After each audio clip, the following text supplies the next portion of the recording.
Hello, and welcome to the Empowerography Podcast. This is a platform created for women's voices to be heard and a place to share their stories, journeys, and successes with the world for the purpose of helping other women who might be on similar journeys. We are empowering women one episode at a time. I'm your host, Brad Walsh, so kick back, grab one of your favorite beverages, and enjoy the stories.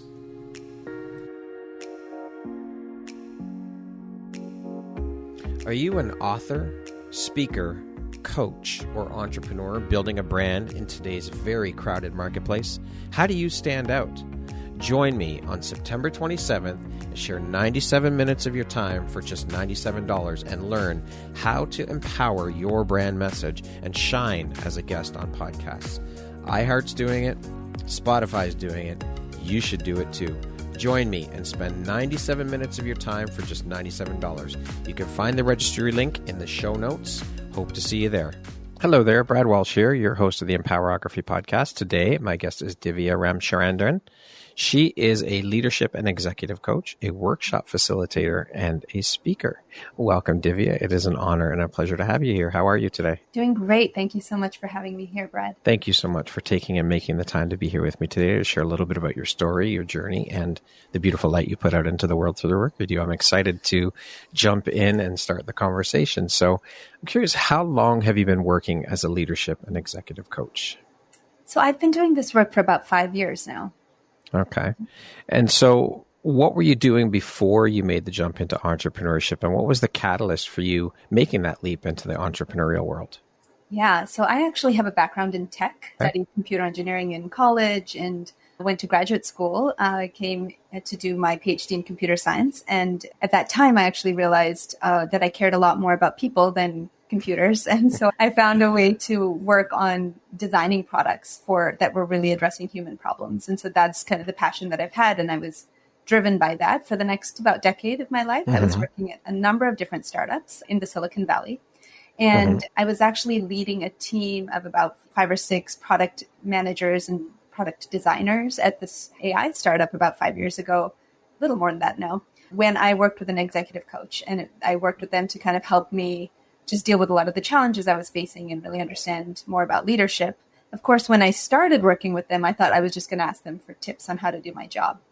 That changed as soon as I got in there. I realized it was much more about doing inner work and understanding myself and who I am. And one thing led to another. I ended up leaving that job with this insight that it wasn't really adding value to the life that to my life, or even to who I wanted to be. And so there was this feeling that I had inside that I wanted to be doing something on my own. I didn't know what. I knew that I wanted to be interacting with other people, engaging in some kind of a meaningful transaction. That's all I knew. But that was the catalyst kind of that led me to leave the job and then start exploring something else. I love it. So what drives, motivates, and inspires you to keep going and excelling at all that you do? Good question. So I think one is just with my work. I think how I feel when I'm doing the work. Especially when I'm having a good conversation with a client and there's an impact that I can see is happening on them. When I'm recognizing that, say, am I giving a talk and what I'm saying is really resonating with the audience, all of those things just sort of remind me that, there's a reason I'm doing this work. And it's really it's helping people and it's compelling. And I'd say the other thing that really drives and motivates me is my kids. So my kids one's 11, one's about to be 9. And I just really want to show them that you can have a career where you do something you love. And you can find that thing, and then you can be driven by that. Your ambition will come from your passion.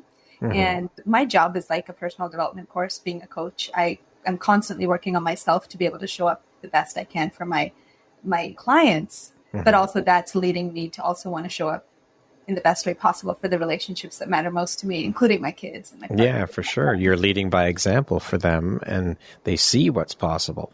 And I think it's great because starting to teach them all of these things at such a young age is so important, because then it just becomes imprinted on them and it becomes second nature. So they don't know any different. Yeah, that's the goal. Definitely. All of this is part of what I'm striving for. Yeah. Achieved, but I'm striving for. And that's all you can do is continue to do the work to show them and lead by example. So what inspired your journey into becoming specifically a leadership and executive coach? A lot of coaches I speak to say there was a catalyst moment that shifted them into the world of coaching. Yeah. So was there one for you? And if so, what was that? And how has that shaped your journey into coaching? approach to coaching. Sorry. Yes. Like I was saying before, I ended up leaving that job knowing, kind of knowing I wanted to be doing something, and actually wrote on my first day off, I wrote a list of maybe 15 different possible ways I could be scratching this itch. And one of them was coaching. And I didn't think that it was even possible. Just given the energy that my coach had exuded, I was like, that could never be me. But then somehow over the next 6 months, coaches just kept popping up in my life. And some of them just encouraged me to just sign up for a coach training program and see what I think. And so I did. But day one of the course, crystal clear to me that this is what I wanted to do. It was just, it connected all of these dots for me. It connected some of the values I had been raised with. It connected the tech background that I had, the leadership work that I'd grown into, and also just connected this desire to be doing something on my own. And I haven't really looked back since then. How powerful is that? So how have these experiences then helped to shape the Divya you are today, both personally and professionally? I have this friend who's an artist, and he's a really incredible artist. And everywhere he goes, he carries around this little notebook, and he just draws and writes down things that inspire him. And so I was just thinking about it one day, and I was realizing that notebook signifies that no matter where he goes, he's an artist, right? He's not like artist at work and then somebody else at home. He's always an artist. And that's something I really crave and desire. And I think that this work has helped me integrate who I am at work and who I am at home. And so I think, just like I was saying, working on myself for the purpose of my work and for the purpose of my clients is really just helping me show up better in the relationships that I have, and even in just the work that I do outside of my work, and the other things that I engage with. So I think I'm a coach, but I'm also like a personal development junkie and a spiritual seeker. All of these things, like, they're kind of interchangeable. And I think I'm that in all aspects of my life now, or at least growing to be. Striving harder in some places. And as you grow through your personal development, you are also pulling in more tools for you to use in order to help guide your clients. Yeah. Absolutely. Exactly. Which is important. We always need to be working on ourselves and improving, because there's always room for improvement. Yeah, there always is. Exactly. Yeah. Now, what are 3 of the most important lessons you've learned as a leadership and executive coach so far in your career? 3. I have learned so much in the last 5 years of this. Okay, so if I were to choose 3, one would be that you are not your achievements. To elaborate a little bit on that, I was raised by immigrant parents, and they've worked really hard and constantly, from the beginning, have made all their choices as a way to make the lives of myself and my sister better. And that's that's the story, right, of everyone in my generation, right? And so there's almost like an unspoken and sometimes loudly spoken agreement that my end of the deal, or our end of the deal, is that we take advantage of all the opportunities we're given to the best of our ability and achieve as much as we can. And so achievement has just been something that's mattered, that's been really instilled from a young age. But I think it's taken a really long time for me to really, and a lot of inner work for me to really peel away, who am I outside of those achievements? Who am I outside of the resume or the things that I've done? What matters to me? What am I driven by? What do I care about? And just even having that separation, I think, is a really important thing, and something I also work on with my clients as well. Right. So maybe that's one. Another one related is about being rather than doing. So I'm definitely the kind of person that wants to jump in, help. Oh, I'll do that. I can do it. I'll fix it. That kind of thing. And I think that's appreciated in many places, but also there's nothing like just being able to be present for somebody fully in their experience. I think there's nothing like that. And I think that's a lot harder to come by. And so that's something, it's almost like a skill that I have had to work on and learn, and just kind of a lesson that that I'm learning and I've learned and continuing to learn, I should say. You asked for 3. Okay, so one more, judgment. I think core to the work that I'm doing as a coach is this idea that judgment, and this word judgment, I think, has a lot of connotations for different people. But if we just think about this process of judging, so that's judging ourselves, judging other people, and judging our situations that we're in. Those are essentially all the things that we judge. Judgment is the number one cause of all our stress. It's actually the only cause of all our stress. If we're not judging a situation as bad, we won't feel stressed about it. If we're not judging somebody else's choices as bad, or an outcome as bad, or ourselves as not good enough, we don't feel stress. And just even recognizing that there's a link between judgment and stress, I think is a huge learning that I've had. Okay. Beautiful. Thank you for sharing that. Can you share a personal or professional setback that you experienced and how it ultimately contributed to your growth and development as a coach? Yeah, I think maybe the biggest, it's funny because you look back on these things and you're like, gosh, I've learned so much from it that how could that have possibly been a setback? And I think I've been very fortunate for most of my life. I've gotten a lot of good things and I haven't had even a fraction of some of the struggles that a lot of other people have and a lot of your other guests have had. But there's just the daily struggles of figuring out who you are. And one of the hardest moments in my life was actually when I arrived at Berkeley to do my PhD. For context, it was like my dream school, my dream program. And it was this thing that I had been raised from a young age that like get the highest degree possible. And so that was all that I had in my head as a dream. And so when I got there and ready to do this program, I was like, it felt the ultimate North Star. I hadn't thought beyond it. And I was so lost. I don't know if it was, definitely moving from like being a big fish in a small pond to now this like huge pond. And I was just this tiny fish and everyone around me was so smart and everyone cared so passionately about all these things. And I was just looking around going like, I don't care. Like, I don't want to do any of this stuff. I don't want to learn any of this stuff. I can't find a problem that I really want to work on. And so it was hard. And I was young. And it was just like this kind of really impactful few years for me. And now looking back at it, I'm just like, I'm so glad I made the decisions I did. And I went and looked for a project that really made sense to me. And I developed this desire to kind of follow my own heart. Rather than just follow kind of instructions or like what everyone else was doing. I'm glad I did all that. And there's part of me that just sort of wonders and still wonders like, oh, was I just not, good enough to be able to do some of those things? And was it an interest thing? Was it a competence thing? So it's hard to see if that was like a struggle or a failure or a setback, or if that was just what needed to happen for me to have landed where I am. How long did that acclimation take for you? I think it was through my entire first year of school. Towards the end of the last month of my first year, I found a research group that was working on developing technology for rural kids, helping them learn English. And they were doing research in rural India, and it just connected for me very much. And that summer after my first year, I actually got to go on a field, like to do field work. And it just, I was like, oh, if I can do this and still get this PhD from Berkeley, like I am thrilled. And at some point you just have to find the thing that really speaks to you. And for sure. Most of the time things will align. What roles do self-awareness and introspection play in your coaching process? And how do you encourage clients to develop these qualities? Yeah, that's the work. I would say that. So a coach, I think, a lot of coaches see this as well as the purpose of coaching is really to raise people's awareness and consciousness. And that's the impact that we want to have in the world. And so all of the work that I'm doing with my clients through deep questioning, when I'm working as a coach, through deep questioning and reflecting back what I'm hearing and helping them hear it from a different voice, helping them get a lot of those jumbled thoughts out of their heads and just outside of them so that they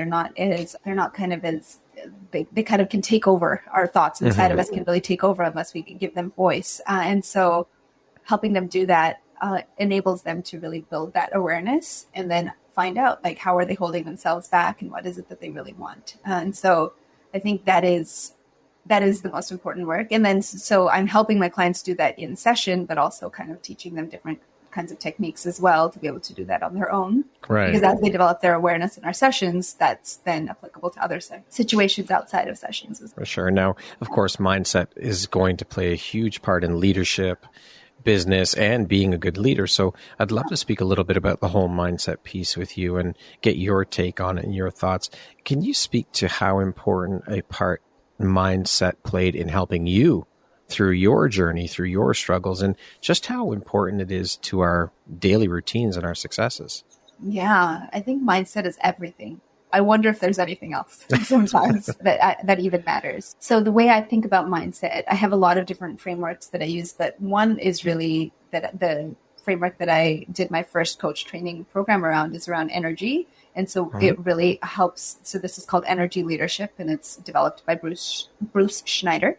And the idea with energy and how it relates to leadership is, if you think biologically, we release catabolic hormones like adrenaline, cortisol. These are the hormones that we release when we believe we're under stress. And so what that means is that we basically have our entire focus is on the thing that's stressing us out. And so we put all of our energy into either fighting or fleeing or dealing with that thing that's creating our stress. But if we don't see ourselves as under stress, that's when we have the ability to release anabolic hormones or endorphins that kind of build up. And the purpose of those hormones is really to help us optimize our solution. So it's not just let me deal with this thing, but what's the best way forward?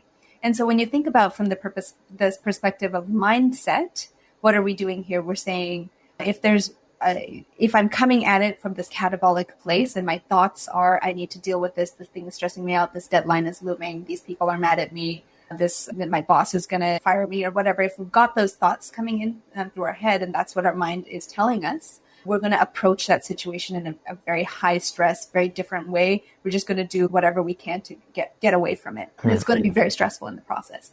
Versus if we have the ability to kind of see the bigger picture, which we can't do if we're only focusing on the stress. Yeah. If we have the ability to look at the bigger picture, whenever there's a problem, to see like, what's the opportunity here? What's the purpose or the learning or the growth opportunity under here? And to get curious about it and have that open mindset, then it totally changes the way we see things. And so for me, for my work, I see this on a daily basis. If I'm like talking to a potential client and I'm desperate for their business, my energy is showing up like totally. Yeah, they'll be able to read it. They'll be able to feel it. Totally. And I know when that happens and I can feel it. And you'll repel it instead of attract it. Exactly. Versus if I'm just coming in and I'm like feeling abundant about it. So, okay, they can work with me, but if not, then the next person is waiting for me. The next opportunity is waiting for me. And if I can come at it with that, I'm so much more relaxed. I'm so much more focused on what actually matters. Yeah. And they see it and they feel it. And so I think that's true for any business, right? Coming from that closed place, you don't attract. No, it's not. You repel everything. Yeah. For sure. Now, I want to continue on this whole mindset path for a minute. The whole mindset thing, business, the struggles that go along with all of that. So often we see and hear from experts like yourself who have overcome some adversity and transformed through the pain to discover their purpose, which is amazing and powerful. I'd love to hear from you, though, with all that you've gone through in your journey and come out the other side. What are some of the struggles and things you face today around mindset, imposter syndrome, things like that, just to name a couple? I mean, I'm sure you would agree with me that just because you have gone through and come out the other side, been through the trenches and come out the other side successfully doesn't mean that there still aren't struggles for you. We're human, of course we are, because we're always growing and evolving. So I'd love for you to share a little bit about some of that with me. Yeah, great. I love that question. And also, even when you say that, I wonder, have I come out the other side or am I still in the trenches? Because the struggles are just ongoing. But I think that I've come out certain places and it's just this constant, you go through something and you come out in a different way and you come out having grown.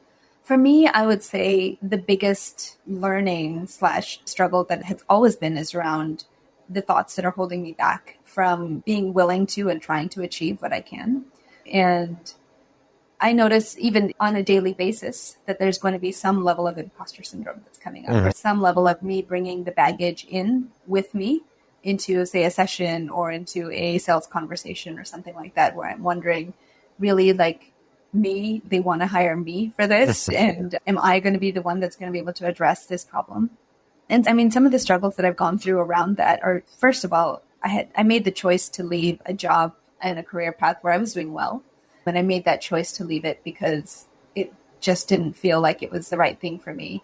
And I kind of came back to zero, right? I took time off, and then I was also building a business from scratch. And there was almost this like naive sense of, I just want to be doing something that really matters to me. And that's what kept me going. But part of the work that I had to do in order to keep going was to be able to kind of deal with the voice in my head that was saying, it's not for you, or you're not calm enough, or you're not patient enough, or you're not XYZ enough to be able to be a great coach, or to be able to work with executives, or to be able to work with this kind of person or that kind of person, right? All of this stuff, all that judgment about myself and about situations and other people that was actually leading to a lot of stress. And I think the work that I've done over the years, but also continue to do, is really around finding a healthy relationship with some of those thoughts, finding a way to deal with those thoughts and process them and then move forward, even if I am full of doubt or anxiety. Continuing to do the work, which is important. Yes. And as you're continuing to do the work, you also are learning how to deal with or go through those situations quicker. You've learned how to, like, let's just say the imposter syndrome, the gremlins in our heads that get in our heads, is you've learned how to turn the volume down quicker than you knew how to before. Totally. What is one tip or takeaway that you can provide that listeners can implement immediately to start embracing their inner leader and reconditioning their mind for the success that they want? I love that. Reconditioning their mind. It's such a good way to put it. So I've talked a lot about judgment. So I'll come back to that. So when I say judgment, it's just like thoughts that are judging somebody, something, themselves. So one thing that I do often, especially in my coaching sessions, is just to, like, in the back of my notebook, I have a pen. And whenever I notice a judgmental thought, I'll just make a little mark in my book. And all that it's doing is just saying, hey, it's like a tangible action through which I'm saying, hey, you're judging. And why am I doing that? Because my goal in my sessions, especially when I'm working with my clients or when I'm in a conversation like this, is to be as present as possible and to be holding as non-judgmental a space as possible for everyone, so this connection and this conversation can deepen in the way it's meant to. And so having that awareness around, hey, you're judging, just set that thought aside because that thought's not helping you, is what enables me to move forward. So I think that's a really helpful tip. I use it with a lot of my clients. It's just, and maybe it's in a particular meeting where you get stuck in a self-judgment spiral or a particular conversation where you just like really don't like this other colleague, to just kind of keep it in mind. Okay, that judgment's not helping me. So let me just, it's okay, I can think it, but let me just mark it down so that I can move on from it. And so I'm not going to control my actions. Put it in a little box and put it off to the side. Exactly. What is the process in your mind that best supports leadership development? I think the process of developing, I think the words emotional intelligence, emotional awareness, all of these are different words that get mixed around. I like to think about it as the process of developing a healthy relationship with your emotions. With oneself. Process of developing a healthy relationship with emotions, your own and others. And so the way I lay it out usually is around kind of a 3-step. The first thing you want to be able to do is acknowledge that you feel emotions or somebody feels emotions. You want to know that it's there. So similar to the judgmental feelings, to also just be like, hey, I'm really disappointed about this outcome, and to just notice it. And why is that important? Once you notice it, first of all, it like pulls it outside of you so that it's not something that's kind of overbearing for you inside of you. So it's outside of you. And now you say, okay, I'm feeling disappointed. And then the second step is to accept it and to just to be like, it's okay that I feel disappointed about this outcome. A lot of the time, most of the time, we take feelings like disappointment or shame or regret, those ones that are just so uncomfortable, we shove them underneath the rug and we convince ourselves and everyone in the world that we don't feel it. No, I'm not disappointed about not getting that job. I have many other opportunities. Sure. And yes, it's disappointing to not get that job. So the second part is to accept it. And the reason we accept it is if we don't, if anything we resist persists. And so it actually will amplify if we don't just accept it. But once it's accepted or validated, then it actually has the ability to shrink and de-intensify and move on. And all of our emotions are just going to come and go like clouds in the sky. The only thing we can do is accept them for them to kind of, to hurry them down that path. And all of this is important because we have to have hard conversations all the time with our colleagues and with our friends and with our partners and children and everyone. And our emotions, and having a clarity around, hey, my emotions are here and they're kind of getting in the way of this conversation, is extremely important for us to be able to show up in a way that's actually going to serve us in that moment. And so it's totally fine to feel emotions. You will feel emotions. Humans, of course, we're emotive beings. Exactly. And yet a lot of people don't really feel that comfort because culturally, in so many cultures, it's just not accepted or understood. Notice, acknowledge, accept, and then the last piece of it is to just act in alignment with those emotions. So know those emotions are there, but then choose your actions that are somewhat in alignment with it. It doesn't mean that you have to act out. It just means that you know it and like your actions are somewhat aligned with that. And so I would say that's maybe the process. Our emotions are really, and our reactions are the only things we have control over. Yeah. So get them under control and use those steps. And my dad always said something to me. He always said, what's meant for you will never go by you. I recently applied for a couple of TEDx talks. I didn't get them. And the first one I applied for, it really hit me. It really struck. I was like, why didn't I get you?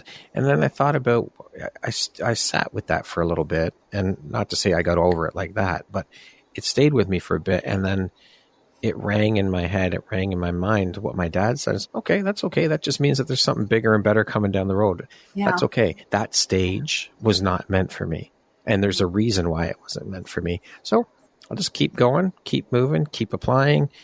It'll eventually happen. And that's it. That's all we can do. If you stay stuck in that woe is me and that horrible energy, you're not going to move forward. You're not going to be able to move forward. So like you said, acknowledge it, feel it, but don't stay stuck in it. Yeah, absolutely. Because there's nothing you could do to change it. It's done. You can't change the situation.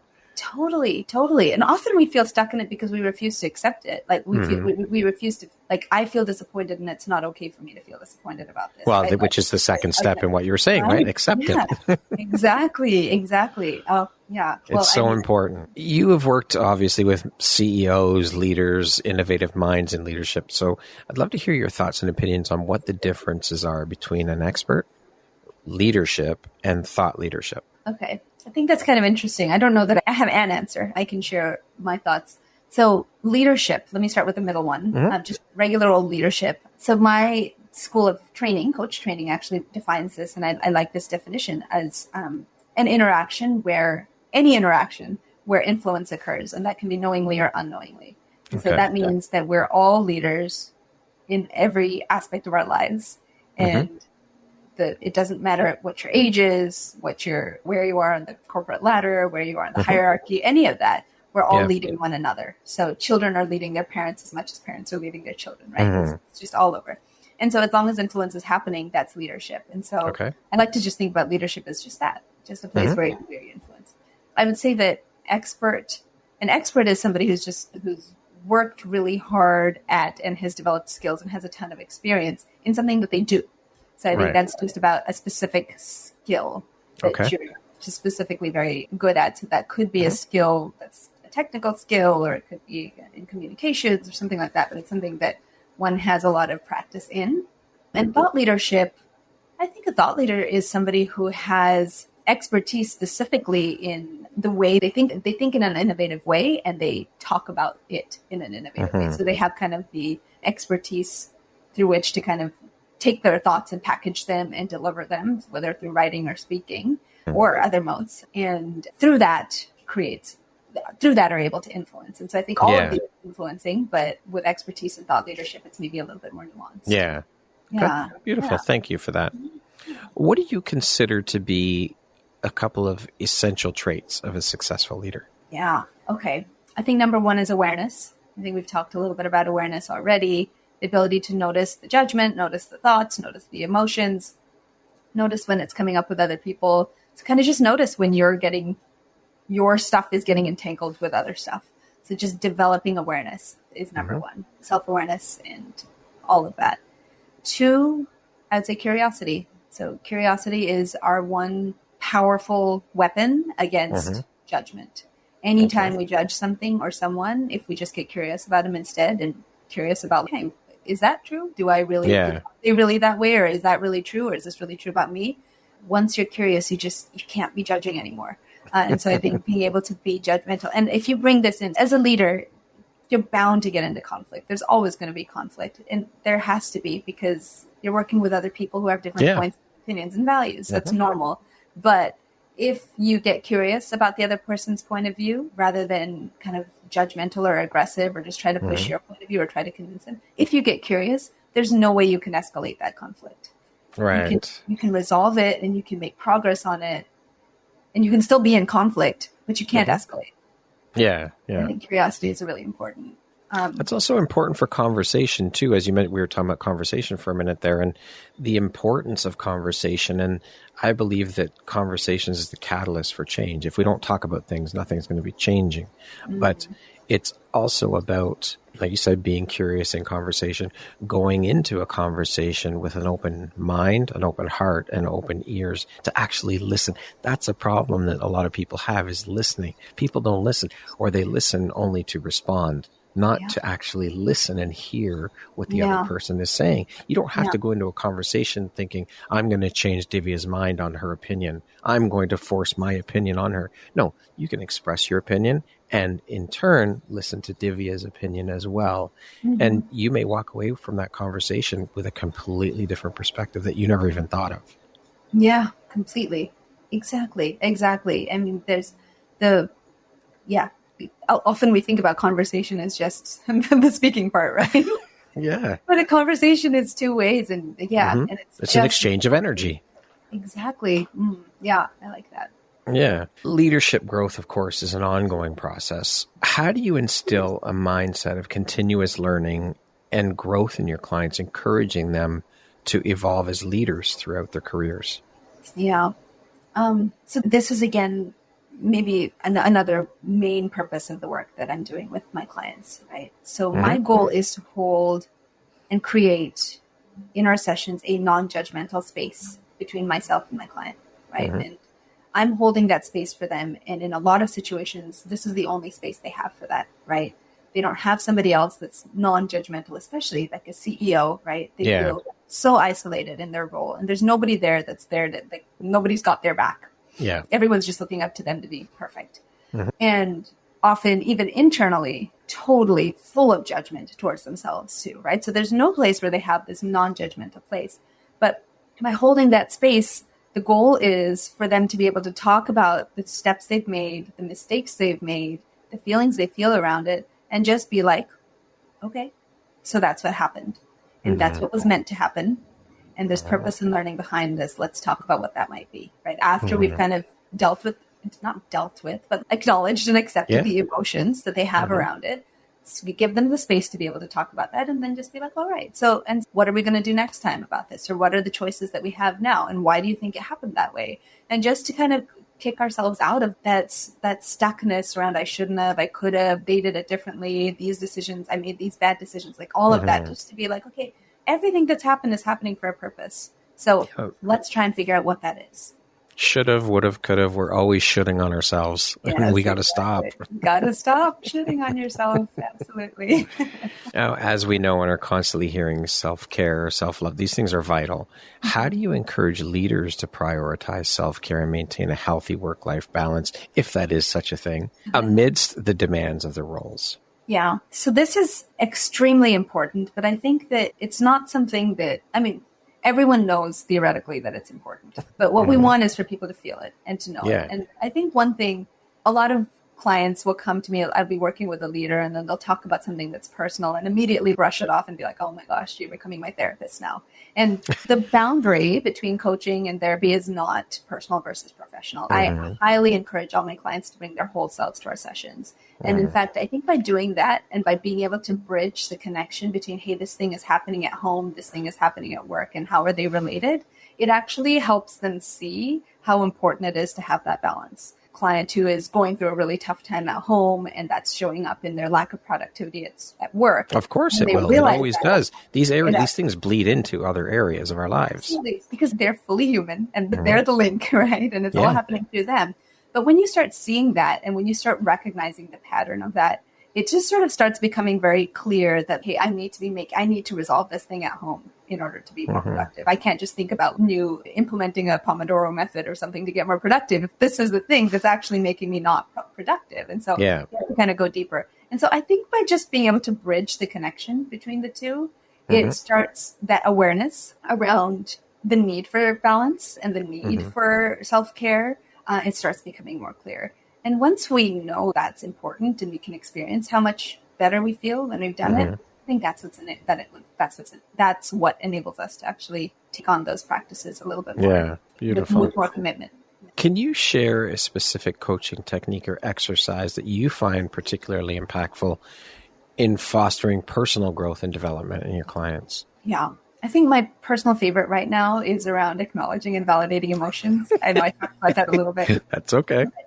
But so I do this with my clients. So they bring something up and we have to spend some time and just really validate and say, it's okay that you feel that way. But also when I teach them to do this, it's always like, if they haven't been raised by parents who have always done this, or if it's not something that just comes naturally to them, which is very common, then it's like a complete like transformation of the way they think. Because now you have a direct report that's coming, let's say a direct report's coming to a leader and saying, I really don't like the way you're giving me that kind of, you're asking me too many questions and I'm feeling like you don't trust me to do my job.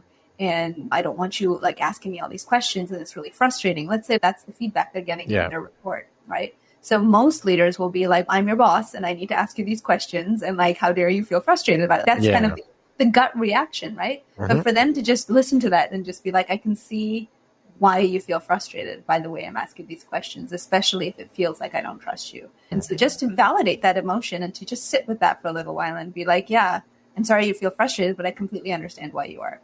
It just like, it changes everything in that dynamic, right? Because now this report is listening and being like, oh, it's okay for me to be frustrated with you. And like, you're willing to listen. And now we can talk about it. It completely shifts everything, right? So the ability for a leader to actually employ that coaching technique on the people that they work with is actually quite transformational. Interesting. I like that. How do you help leaders confront and overcome their fears or insecurities in order to step into their full potential? Yeah. So fear is just another emotion, right? And acknowledge. Getting the picture. Right? Yes. Let me try and say something new. Let's see if I can say something different. But what's happening in this situation, right? They're feeling first of all, we need to know what the fear really is. Yeah. All right. I'm trying here, Brad. No, that's okay. You say it, how you deal with it. That's all right. We acknowledge. Right? We acknowledge that there's fear there, but we have to also identify where is it coming from. So often those fears are deep rooted.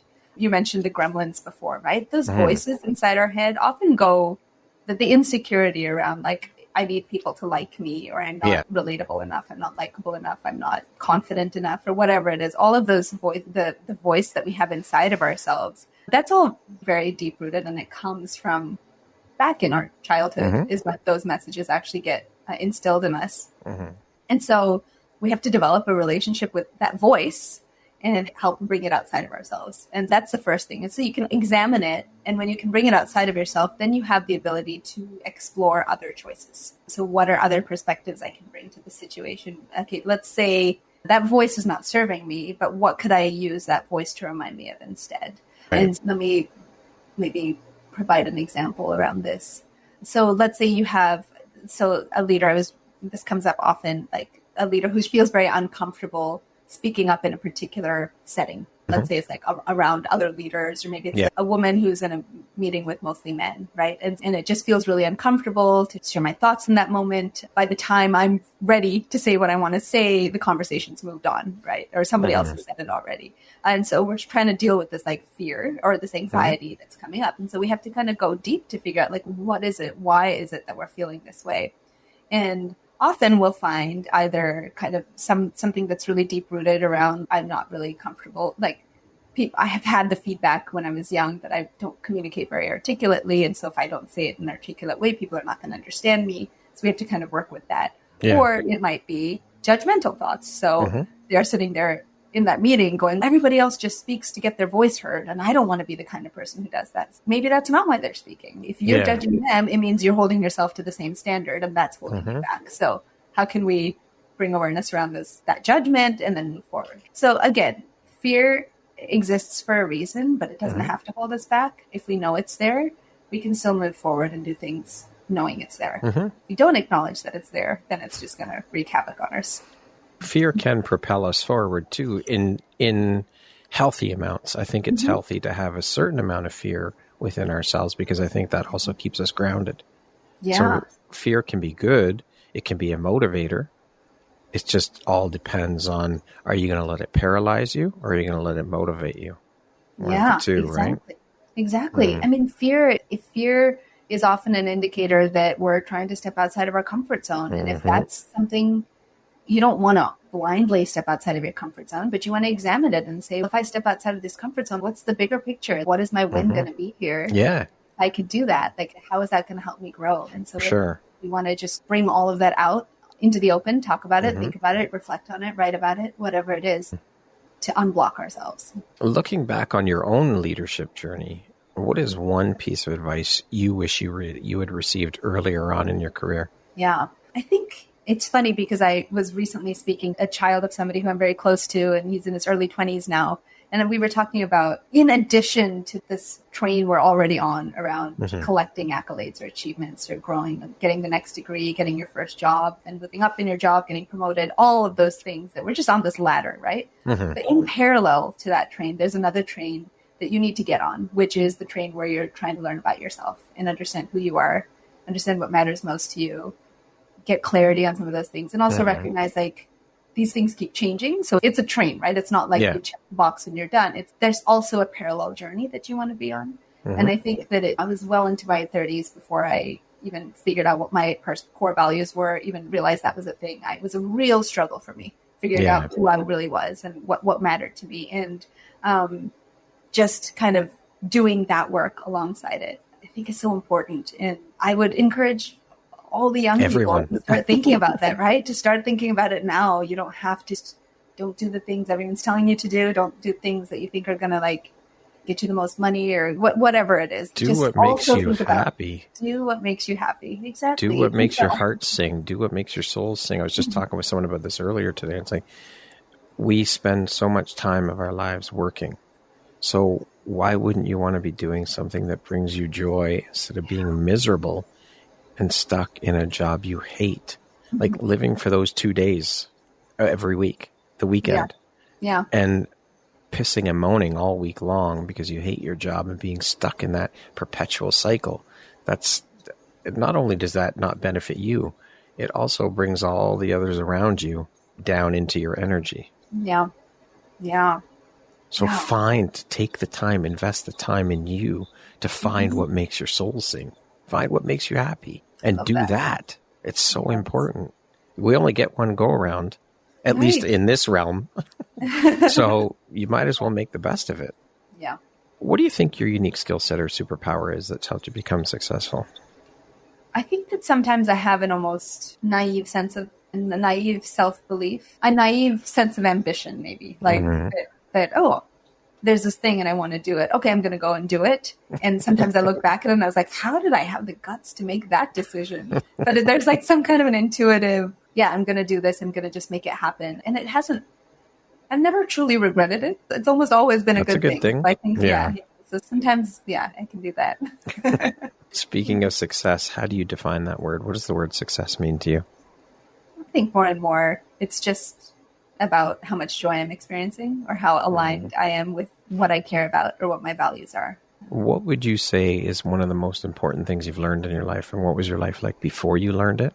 And what was your life like after learning it?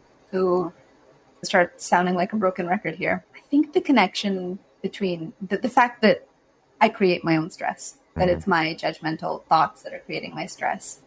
Before I knew this, I never thought self-judgment was a positive thing, but I definitely used to and still do get caught in those spirals. But like you said, I found ways to kind of climb out of that hole more quickly and easily now. And so that's been very helpful. Even recently, I was just going through kind of a really low phase just a couple of weeks ago in terms of some of the goals I was setting for myself and feeling I'm not hitting what I want. And I had this awareness at the same time that I've been here before and I've come out of it. And this is my winter, but spring is coming. Yeah.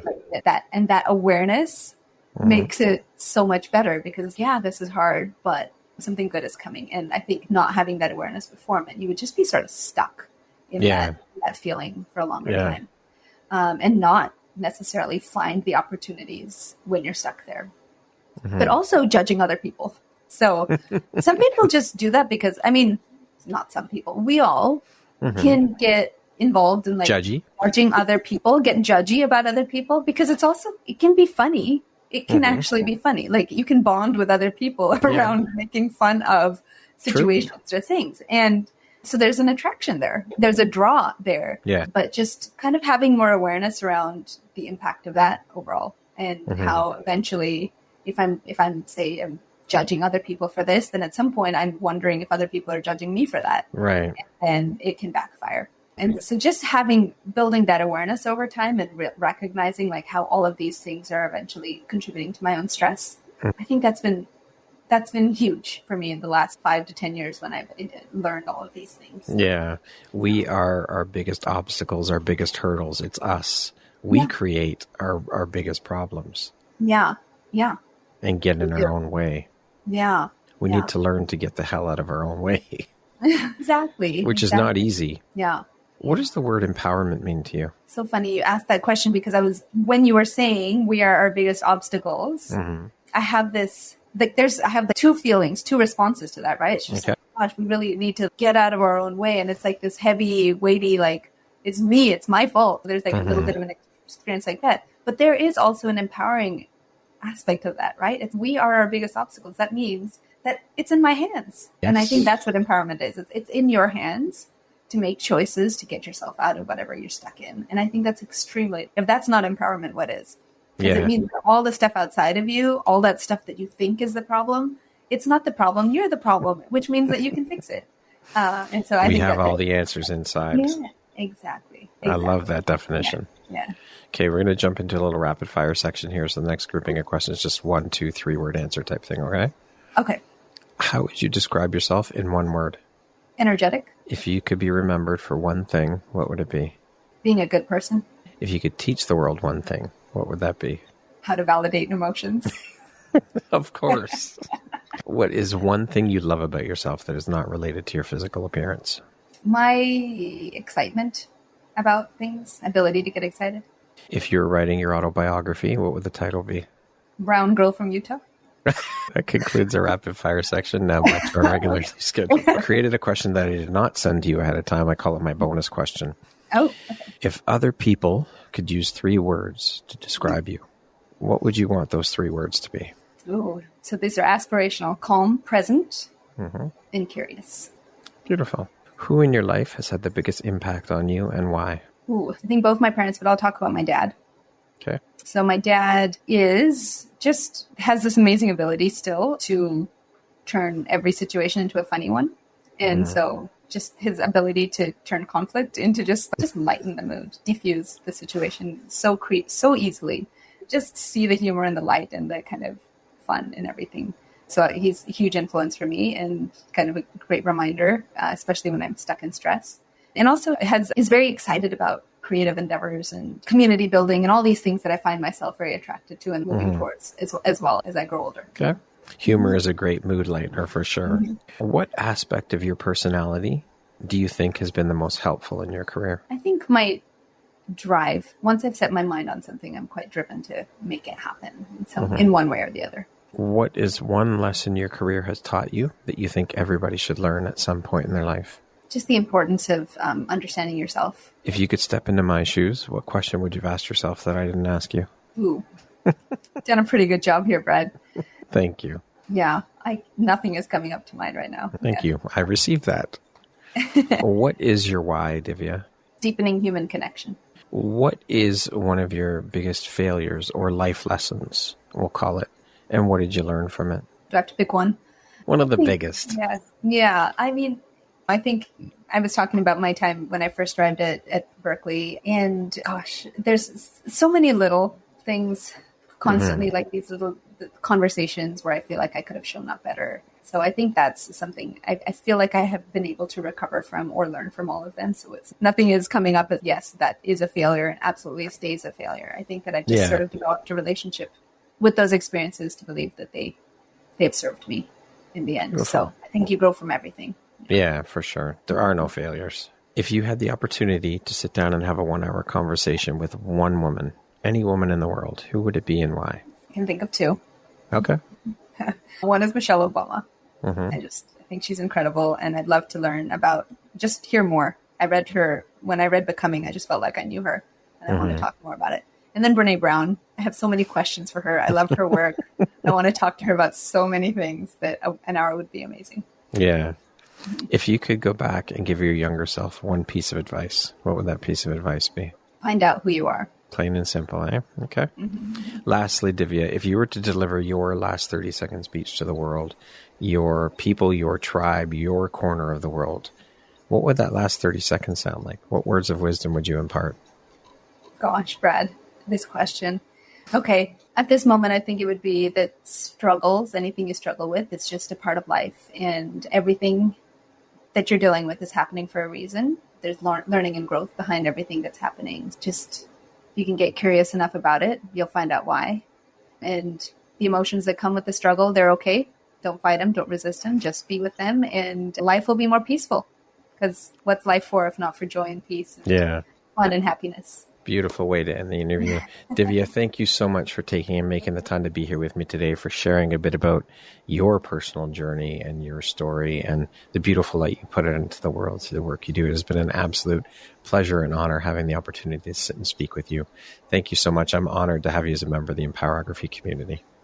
Thank you so much. I cannot thank you enough for the opportunity to be here. I've really enjoyed this conversation and the questions that you've asked, and I'm honored to be a part of it. Beautiful. Thank you. Once again, my name is Brad Walsh, host of your Empowerography podcast. Today, my guest has been Divya Ramachandran. She is a leadership and executive coach, a workshop facilitator, and a speaker. Thank you so much, Divya. I hope you have a beautiful rest of your day. Thank you. You too. Thank you very much for listening to this podcast. If you haven't yet, please be sure to subscribe, rate, review, and share with all your friends. You can find me at visuphoria.ca. Follow me on Instagram at Empowerography Podcast and on Facebook at Empowerography. Please join me next time for another inspirational story from yet another amazing woman.